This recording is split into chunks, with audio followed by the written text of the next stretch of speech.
Muy buenas tardes, días, noches, amigos, colaboradores, pacientes, alumnos, sobre todo, me dirijo a ustedes, de nuestro taller Introducción a la Filosofía. Muy bien, pues hoy nos toca platicar la lección número 0020, que se llama Las potencias del alma o facultades. No vamos a agotar el tema, vamos a introducirlo. No será una sesión muy larga. La vez pasada siento que se me pasó un poquito la mano y vi que para muchos fue muy difícil el poder hacer su tarea 0019. Sin embargo, finalmente, todas las que he recibido, que ya son prácticamente las de todos los participantes, con alguna rara excepción, están sumamente bien hechas. Bien, pues platiquemos ahora de las potencias del alma o de nuestras facultades. Y en fin, del mismo hombre que está constituido pues como una frontera entre el mundo material y el mundo espiritual, donde es simultáneamente el más perfecto de los animales y el más imperfecto de los espíritus posibles. Según este mismo principio, cada uno de los 3 grados de vida que hemos distinguido, el vegetal, el animal y el humano racional, ¿sí? Asume y perfecciona todo lo propio del nivel inferior, realizando los actos propios de modo más perfecto. Así, por ejemplo, en la virtud de nuestro intelecto, la misma sensación del ser humano es muchísimo más perfecta que la de cualquier animal, aun la de aquellos que posean el más agudo de los sentidos. Un gato ciertamente ve mejor que un hombre, sobre todo en la oscuridad, pero un hombre, siendo inteligente, ve muchísimo más que un simple gato o que uno de esos tremendamente feroces, rápidos, acometivos y feroces animales como el lince, que es famoso por su visión. De ninguna manera es una visión inteligente en el sentido de autoconciencia, racionalidad ni capacidad de decisión. Así que entonces, como lo hemos dicho, nuestra alma es el acto primero de la sustancia viva. Pero ciertamente el alma no es acto puro, sino acto de una potencia pasiva, la materia. Por eso a cada modo de vida o tipo de alma le corresponden ciertas potencias operativas o facultades propias, mediante las cuales se mueve o nos movemos hacia aquello que es la búsqueda de nuestra propia perfección. Las facultades son los principios eficientes próximos a las operaciones del ente vivo. Y esas facultades surgen de la forma específica, pero son propias de la substancia. Yo substancialmente soy un ser racional. Entonces, de esta manera, mi facultad intelectual surge de mi propia substancia, como un ente vivo dentro de la especie a la que pertenezco. Así, por ejemplo, también no son los sentidos los que sienten, en nuestro caso, ni la facultad locomotriz es la que se mueve, sino el animal completo, en el caso de la bestia. Y no se diga, desde luego, por supuesto, en el caso del ser humano, yo soy quien se mueve, ¿sí?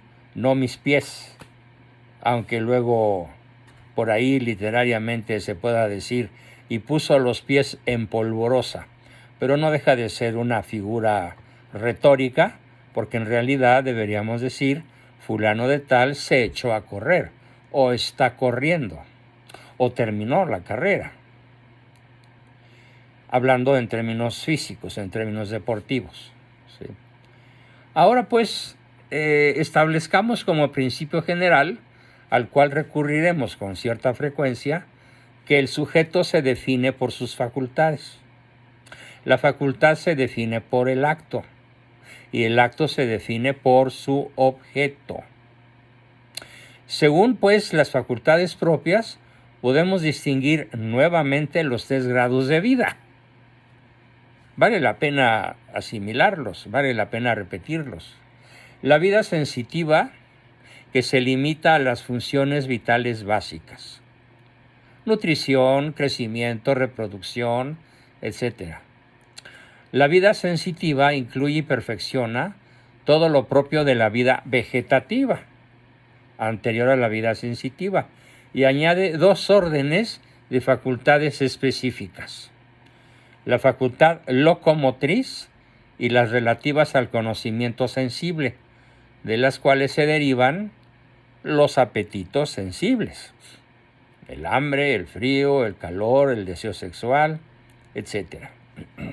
El deseo de posesión, la búsqueda de poder, qué sé yo.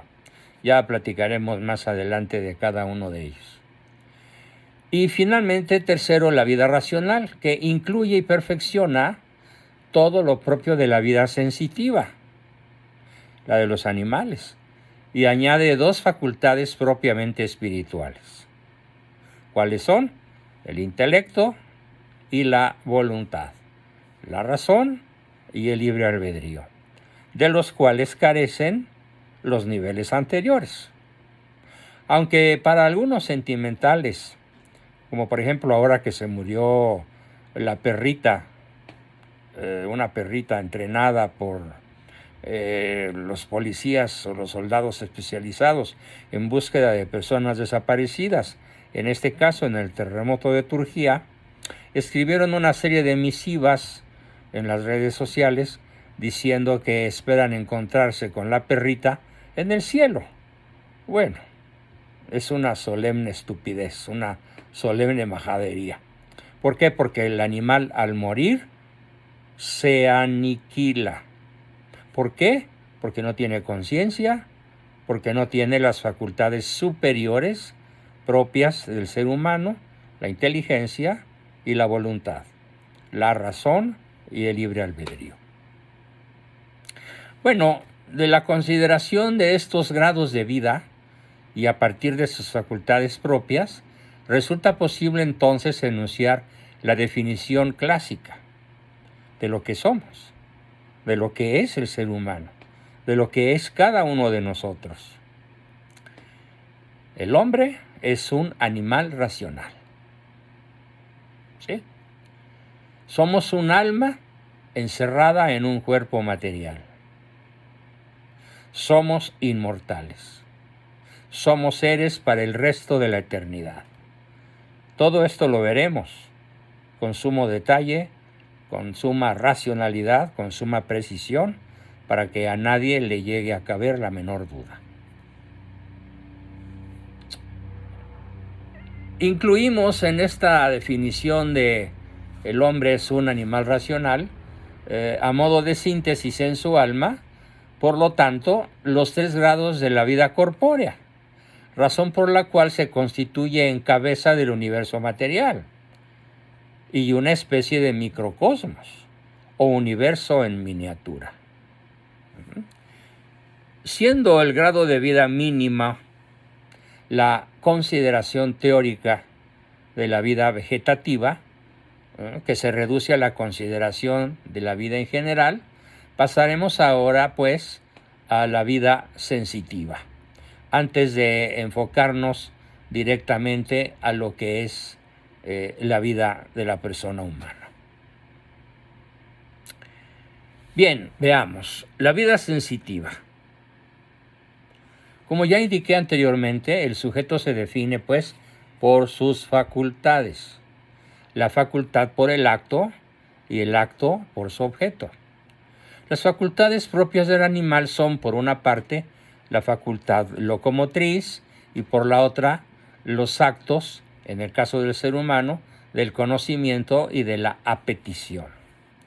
Y como lo indica su nombre, la facultad psicomotriz consiste en la capacidad de desplazarse localmente. Pero omnis agens agit propter finem. Traducción, para los que obviamente no saben latín. Todo agente actúa por un fin, lo cual resulta particularmente claro respecto del movimiento local. Un animal se desplaza en la precisa medida en la que perciba un objeto distante como bueno para él, y por lo tanto lo desee. En otros términos, la facultad locomotriz se explica en virtud del, entre comillas, conocimiento y el apetito, por lo cual resulta prácticamente irrelevante para lo que nos ocupa. Vamos a ver primero el conocimiento sensible.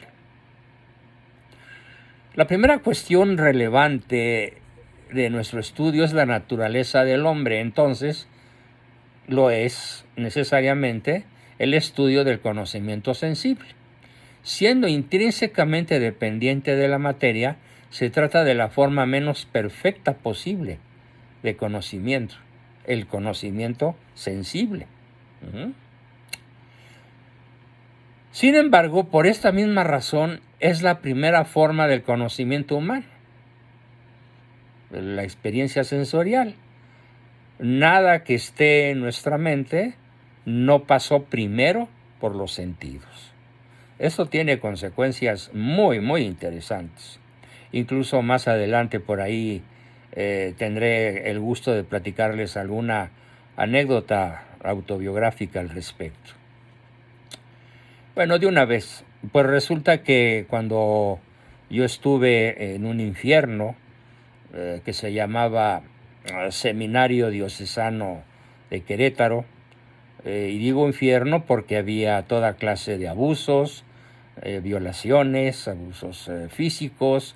Yo fui torturado prácticamente durante esos 2 años que por razones de orden ineludibles, la mayor parte de tipo político, mi papá tuvo que estar allá en Palacio solicitando libertad de acción para su prole, libertad de inscripción en colegios normales, y pues durante un par de años o más, bastantes más, esa petición al presidente en turno pues le fue denegada, por lo cual tuve que ir a dar con mis huesos a ese seminario, que era cualquier cosa menos un seminario, y de conciliar pues todavía menos, donde había toda clase de abusos. Y yo pues alguna vez me armé de valor y logré escribir cartas a mi papá contándole lo que a mí me sucedía, que era algo verdaderamente inenarrable y que por razones lógicas pues no voy a narrar aquí.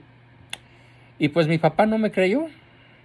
Me contestó: tienes una mente muy fantasiosa, no te creo, eres un niño muy mentiroso, con mucha imaginación, si eso ocurre ofréceselo a Dios y aguántate. Y bueno, y esas cartas cayeron en manos de una mujer santa, extraordinaria. Mi mamá se las dio, otra santa extraordinaria, a Lala, mi nana. Y le dijo: ¿tú qué opinas, Lala, de estas cartas de mi hijo Juan Bosco? Y Lala las leyó, las estudió y le dijo primero a mi mamá: pues yo creo que son verdad, porque como dice tu marido, Lupita, así le decía Lala a mi mamá, como dice tu marido, el filósofo, el teólogo, nada que esté en la mente de un niño como Juan Bosco dejó de pasar primero por sus sentidos. Así que todo lo que dice pasó primero por sus sentidos y por eso es capaz de escribirlo. Porque si no hubieran pasado estas experiencias primero por sus sentidos, sería incapaz de escribirlas y de siquiera imaginarlas remotamente. Bien, aquí tienen una aplicación práctica de este formidable principio, en el cual decimos que la primera forma del conocimiento humano, aquella de la cual depende nuestro conocimiento intelectual, pues es justamente el conocimiento sensorial.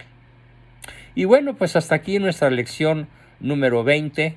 Para no hacerla muy larga, muy densa, vamos a disminuir el grado de dificultad en relación a la lección anterior para que les sea más fácil comenzar a adentrarse en estas tremendas complejidades de lo que son nuestras facultades en todos los sentidos, en todos los ámbitos, y de aquello que esencialmente nos distingue filosóficamente de todo el resto de las criaturas, valga la pena la redundancia, de la creación.